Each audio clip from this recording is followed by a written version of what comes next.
Baik, Assalamualaikum warahmatullahi wabarakatuh. Selamat pagi, rekan-rekan semua. Baik, saya akan mempresentasikan tentang koneksi antar materi, yaitu kesimpulan dan refleksi pemikiran Ki Hajar Dewantara. Nama saya Hendri Kurniawan, saya dari SMP Negeri 6 Batam, CGP Angkatan keempat. Ini adalah refleksi yang saya pahami tentang Ki Hajar Dewantara.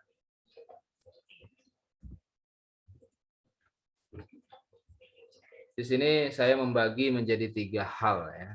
Yang pertama adalah input, ada proses, ada output. Ya, kebetulan saya orang komputer, jadi saya coba menerapkan ilmu komputer di sini, yaitu di mana ilmu komputer itu adalah input, ada proses, ada output.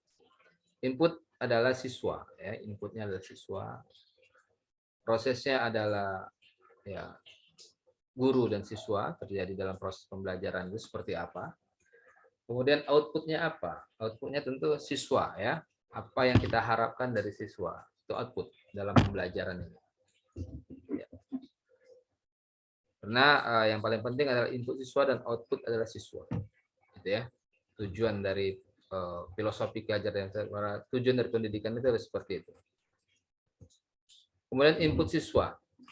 Apa makna dari input di sini adalah artinya adalah kita sekolah itu berhak menerima semua siswa tanpa kita melihat apa dia. Ya. Kita harus menerima baik latar belakang dia seperti apa, sukunya seperti apa, agama seperti apa, budayanya seperti apa, sifat perilakunya, walaupun dia baik atau buruknya kita terima, ya. Atau non akademik dia jelek, maka tidak kita terima di sekolah itu salah. Jadi sekolah harus menerima apapun kondisi siswa. Baik dia kondisinya mungkin ya perilakunya jelek dan sebagainya, itu harus kita terima. Karena memang siswa ini, pendidikan ini sudah dijamin oleh undang-undang ya. Siswa berhak mendapatkan pendidikan. Jadi tidak boleh ada sekolah manapun yang menolak siswa. Ya. Berikutnya adalah proses. Proses di sinilah yang paling penting ya dalam pembelajaran itu adalah prosesnya. Ya.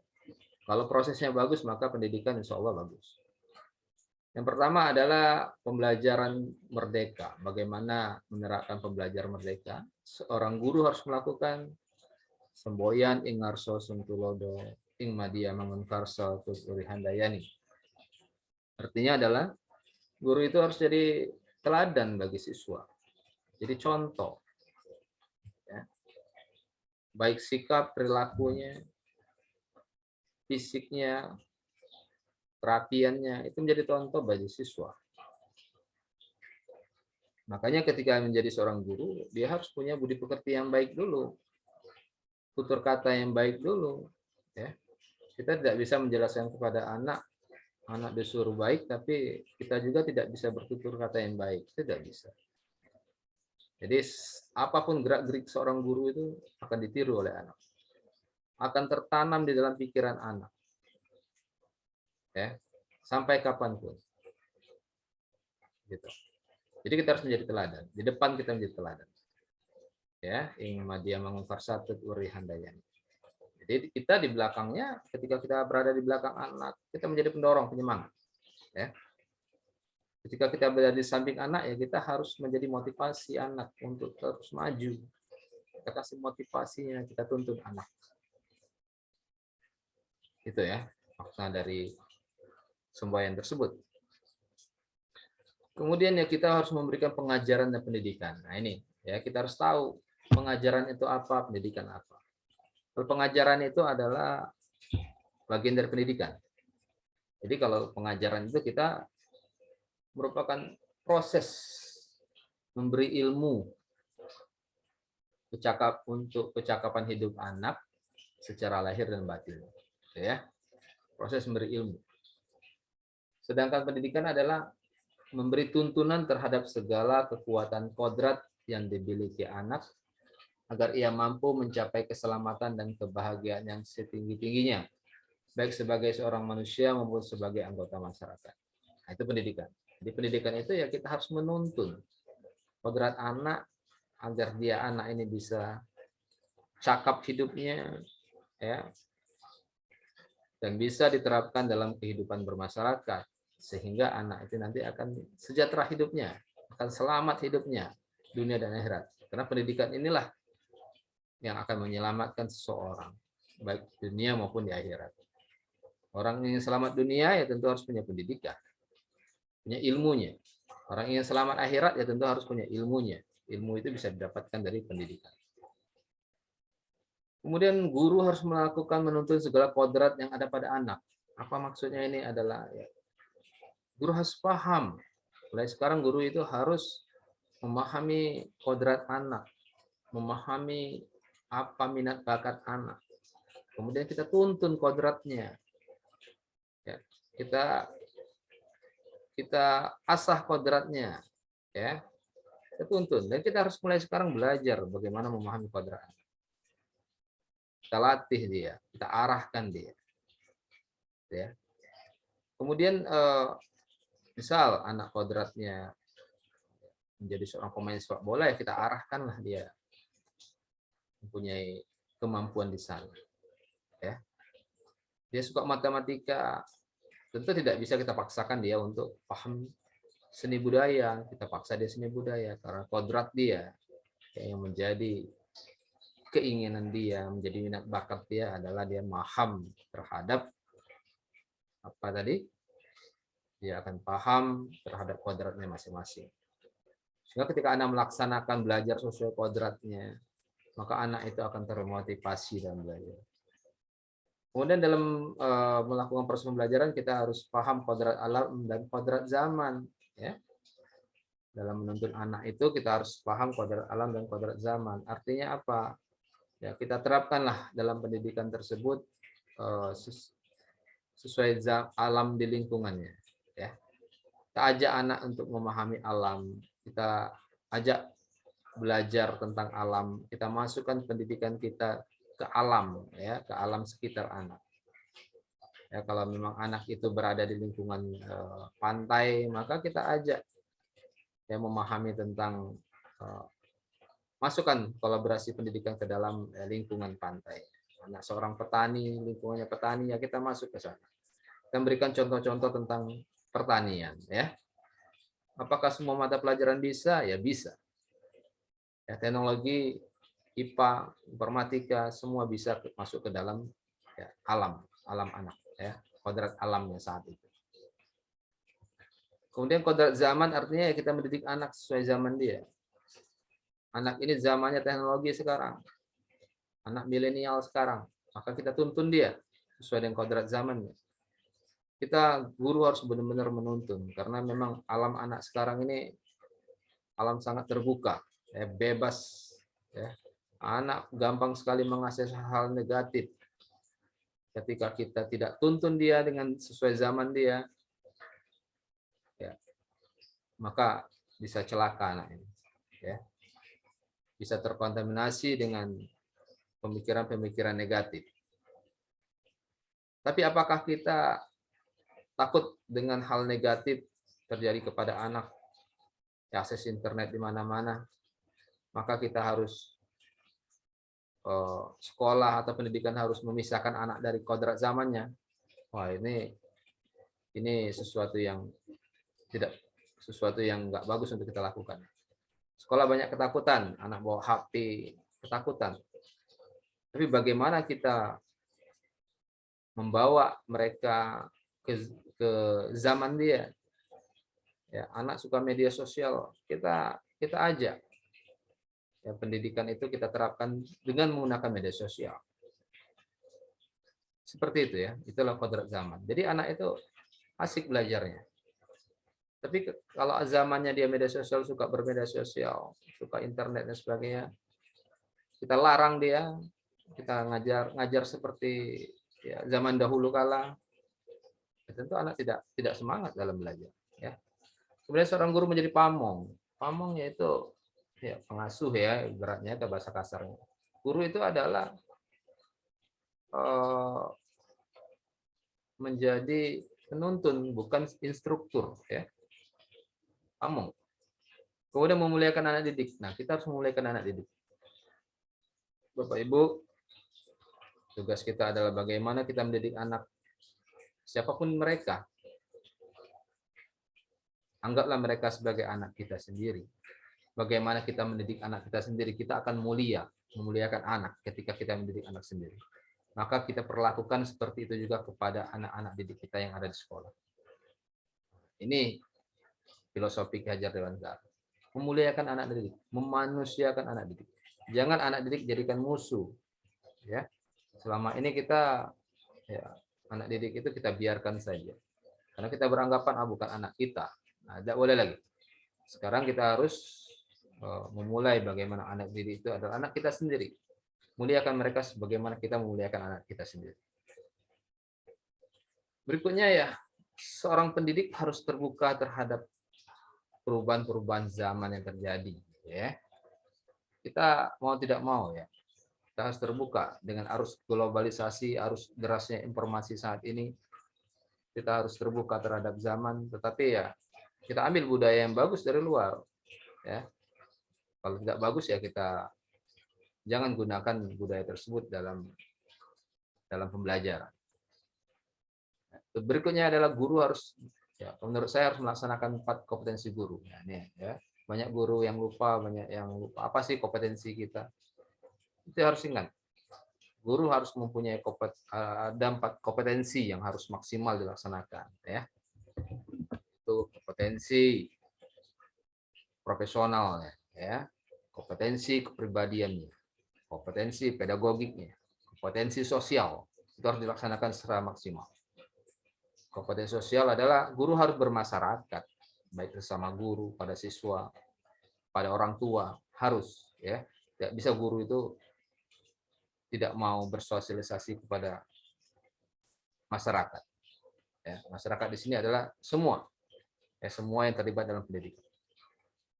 Kemudian guru harus profesional, ya. Guru harus paham dengan ilmu dia, itu profesional, ya. Kalau guru yang tidak tahu dengan ilmu dia, macam mana menjadi seorang guru? Ilmu yang harus diajari, dia harus paham. Ketika pedagogik, guru harus punya kemampuan pedagogik, memahami perilaku anak, pedagogik, bagaimana mengajar yang benar, bagaimana melaksanakan pembelajaran yang baik, itu pedagogik. Ya. Terus kompetensi kepribadian, ya kita sudah tahu semua kepribadian, ya kita harus punya pribadi yang bagus, karena guru itu adalah contoh, ada teladan yang akan dilihat oleh siswa, yang akan dilihat oleh semua orang. Oke. Kemudian dari proses pembelajaran ini apa yang akan didapati oleh siswa? Ya, siswa dalam proses belajar itu siswa itu merdeka belajarnya, tidak dalam tertekan. Ya, pembelajaran itu menyenangkan. Belajar itu sesuai dengan keinginan, minat, dan bakat siswa. Tidak bisa kita paksa anak itu, dia nggak mampu, kita paksa sesuai dengan kemampuan kita. Kadang-kadang, ya, mohon maaf, kadang-kadang kita mengatakan anak itu begitu saja tidak bisa, ini saja tidak bisa, soal padahal mudah. Ya, itu salah, ya. Karena memang tidak semua anak itu mempunyai kemampuan yang sama. Ya, jadi jangan dipaksa anak ketika dia tidak mampu. Tapi kita harus terus mendorong agar dia mampu. Tidak boleh juga kita sebagai guru melepas tangan, berpangku tangan ketika nggak mampu, ya kita biarkan saja. Itu tidak seperti itu. Jadi kita tetap mendorong anak agar dia mempunyai kemampuan yang maksimal. Yaitu dalam proses pembelajaran, ya. Ada banyak lagi, ya. Kemudian outputnya, ya, output siswa. Nah, outputnya tentu kepada siswa. Output itu adalah setelah proses pembelajaran yang baik dan benar sesuai filosofi Ki Hajar Dewantara, outputnya adalah apa? Ya ini, profil pelajar Pancasila. Siswa diharapkan nanti mempunyai beriman, bertakwa kepada Tuhan Yang Maha Esa, dan berakhlak mulia. Ada 6 profil pelajar Pancasila, ya. Kemudian punya berkebinekaan global, bergotong royong, mandiri, bernara kritis, dan kreatif. Itu profil pelajar Pancasila. Dan tidak lupa kita adalah keterampilan abad 21. Nah, tantangan abad 21 itu adalah 4C ya yang harus anak kuasai. 4C ini tujuan pendidikan hampir di semua negara ya. Bagaimana di abad 21 ini anak harus mempunyai 4C, creativity atau kreativitas, critical thinking, problem solving, berpikir kritis dan memecahkan masalah. Ada komunikasi, berkomunikasi dan kolaborasi berkolaborasi. Jadi, ini saya akan jelaskan profil pelajar Pancasila. Apa saja sih makna dari profil pelajar Pancasila itu? Yang pertama adalah beriman dan bertakwa kepada Tuhan Yang Maha Esa. Artinya adalah anak itu harus mempunyai akhlak yang mulia. Ya. Bertakwa kepada Tuhan Yang Maha Esa dan punya akhlak yang mulia. Baik dalam beragama, ya, akhlaknya terhadap agamanya, punya akhlak kepada diri sendiri, ya, akhlak pribadian harus punya dia. Ya, tujuannya itu. Kemudian akhlak sesama manusia, ya, bagaimana dia berakhlak kepada manusia, ya, sama makhluk hidup, ya, tidak hanya manusia tapi makhluk hidup, terus punya akhlak, ya. Kemudian dia harus mempunyai akhlak kepada alam, ya.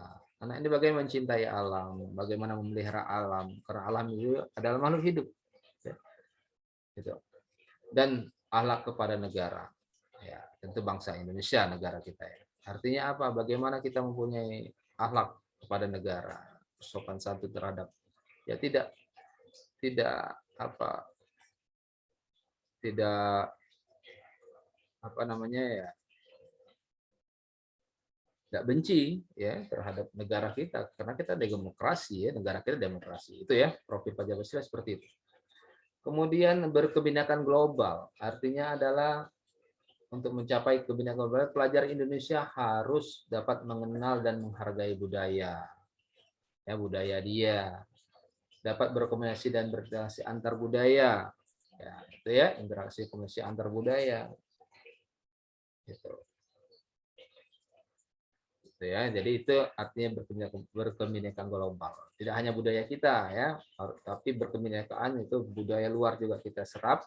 Tetapi ya kita harus kita lihat budaya yang baik yang sesuai dengan budaya kita, ya kita ambil ya. Itu yang kita harapkan. Tidak sebebas-bebasnya menjadi mengikuti budaya luar ya, seperti itu. Kemudian berikutnya adalah mandiri. Nah, apa sih ciri-ciri siswa dengan profil pelajar usaha mandiri? Ya, siswa itu mampu merefleksikan proses dan hasil pengalamannya dalam belajar, ya. Mempunyai kesadaran terhadap diri dia, ya, dan mampu dia mengatur diri sendiri. Itu ya, mandiri, ya. Punya kesadaran terhadap tanggung jawab dia terhadap proses pembelajaran dia. Itu mandiri. Mengenal diri dia sendiri. Gitu ya. Kemudian bergotong royong, ya tentu ya, gotong royong ini di semua hal, karena ini memang Indonesia ini kan gotong royong ya. Gotong royong itu adalah melakukan kolaborasi. Nah, kolaborasi, memiliki kepedulian yang tinggi dan berbagi dengan sesama, itu gotong royong ya. Dia harus punya kepedulian yang tinggi. Sehingga anak ini ketika terjun ke masyarakat, dia akan mampu bergotong royong, ikut terlibat dalam masyarakat, itu yang diharapkan nanti anak. Kemudian berikutnya adalah bernalar kritis. Artinya adalah anak memperoleh informasi serta gagasan dengan baik, lalu menganalisa dan mengevaluasinya. Artinya bernalar kritis ini yaitu anak itu mampu melihat, ya, menerima informasi itu mana baik dan benar, mana informasi yang negatif positif, harus dinalar. Ya, mampu dia menalar, oh ini bagus atau tidak untuk diri dia, ya, seperti itu. Tidak hanya semua informasi dia serap, dia harus kritis, ya. Oke. Kemudian kreatif adalah apa? Pelajar yang kreatif itu, ya, menghasilkan gagasan, karya dan tindakan yang orisinil, ya, memiliki keluasan berpikir dalam mencari alternatif solusi permasalahan, itu kreatif, ya. Orisinil, punya ide gagasan orisinil. Oke ya. Berikutnya adalah 4C tadi, ya itulah hampir sama lah ya 4C itu ya, dengan profil pelajar Pancasila. Kurang lebih ada kreativitas, kreatif ya, sama critical thinking dan problem solving, berpikir sedang memecahkan masalah. Ya, anak itu harus mampu dia memecahkan masalah ketika ada masalah. Maka ketika dalam belajar anak harus diajari bagaimana dia berpikir kritis. Ya, dalam belajar, proses pembelajaran itu jangan kita selalu mengatakan anak itu harus diam, harus diam, harus diam, tidak. Ya, zaman sekarang ini tidak bisa lagi. Nah, diam, anak diam, ya tidak bisa. Anak harus diajak berpikir kritis. Sekolah, lingkungan kelas yang diam itu bukan berarti lingkungan yang bagus. Tapi anak itu bukan ribut sebebas-bebasnya ya, tetapi bagaimana anak itu berdiskusi, berpikir dan sebagainya ya. Itulah untuk menciptakan anak-anak yang berpikir kritis. Berkomunikasi ya, anak komunikasi bagaimana ya, anak harus bisa berkomunikasi yang baik dan benar. Berkomunikasi bukan hanya berbicara ya. Berbicara bukan, berkomunikasi itu artinya ya dia bisa dia memahami orang lain, bertutur kata yang bagus, bagaimana berkomunikasi dengan orang tua, bagaimana berkomunikasi dengan temannya dan sebagainya. Itu komunikasi yang baik dan benar. Ya. Kolaborasi ya, zaman tantangan abad 21 ya tidak bisa lagi. Anak-anak harus mampu berkolaborasi. Itulah tantangan abad 21 ya, 4C itu ya, tantangan abad 21 atau keterampilan abad 21. Oke, baik, mungkin itu saja ya yang bisa saya sampaikan. Ya, itu saja yang bisa saya sampaikan.